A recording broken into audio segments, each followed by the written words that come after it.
Property maintenance is a big issue these days in Louisville. The debate's been underway for weeks now on an ordinance amendment that would set up a registry with random inspections to get rental properties up to code.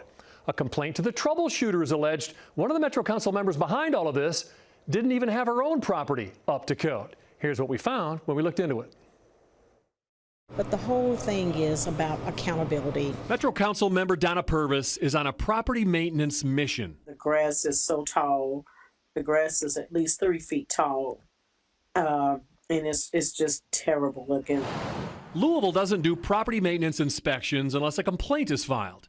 Purvis is co-sponsoring an ordinance amendment that would require random code enforcement inspections at rental properties and create a registry to ensure rental properties are up to code. It helps us to maintain, or helps us to stay involved with how the property is kept up, if there's any negligence to the property. What we are looking for is for people to be compliant with the law. It has gone on too long. The idea has support and criticism. I bet there's not one person in this room that lives in a home or an apartment or anything that's to 2022 code. It just doesn't exist. You won't have any problems if you keep your properties up. But for those that don't want to keep their properties up, then they're the ones that's going to have problems. So when we were contacted with a complaint that Donna Purvis doesn't keep her own property up, we checked it out. Sure enough, at the end of a long row of homes on Southwestern Parkway where people keep their properties up, an entirely different story sits on the corner. Chapter 156 of the Louisville Property Maintenance Code says all premises shall be maintained free from weeds or plant growth in excess of 10 inches. At Purvis's business property at 657 Southwestern Parkway, I videotaped it way higher, 2 feet high and more. The property code says gates shall be maintained such that the gate will positively close and latch. The gate on Purvis's property wasn't even attached and sitting off to the side against the fence. Peeling, flaking, and chipping paint shall be eliminated from any surface. Purvis's property has peeling paint in places. Exterior walls shall be free from holes, breaks, and loose or rotting materials.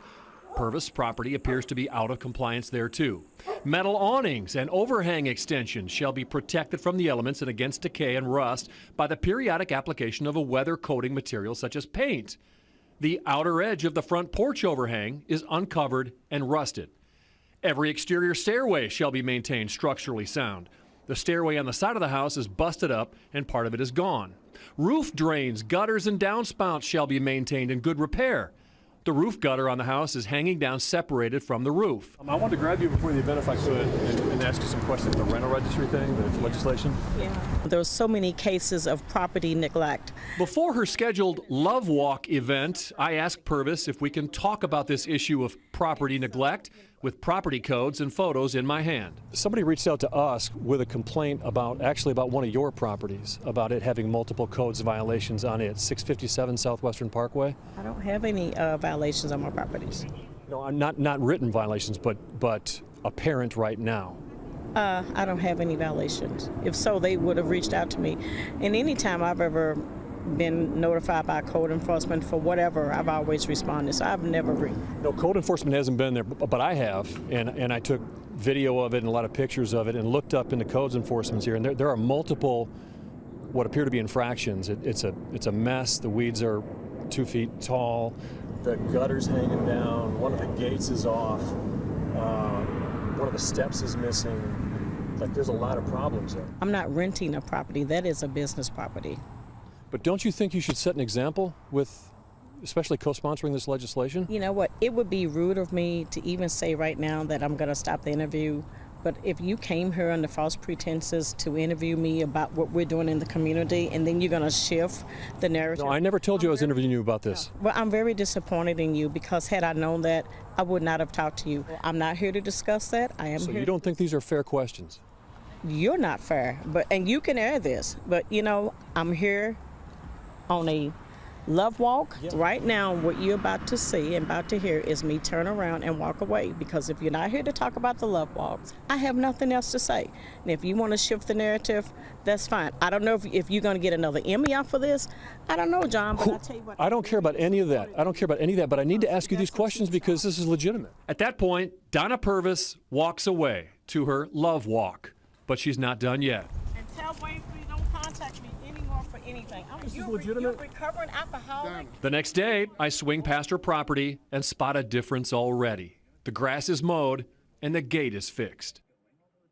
The Metro Council Majority Caucus reached out to me last night and asked me to touch base with Purvis today. And she told me by phone she's made several repairs since that interview and, quote, sometimes I sacrifice things I need to do in order to serve my constituents. She added, quote, I am not above the law.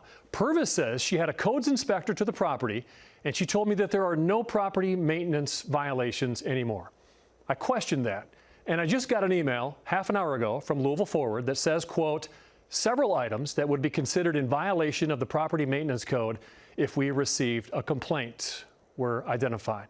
It goes on to identify 7 areas, many of which I just pointed out in my report. They said that since no complaint has been received, no case was created, but they said they're going to follow up. We posted that entire email with a story on wave3.com.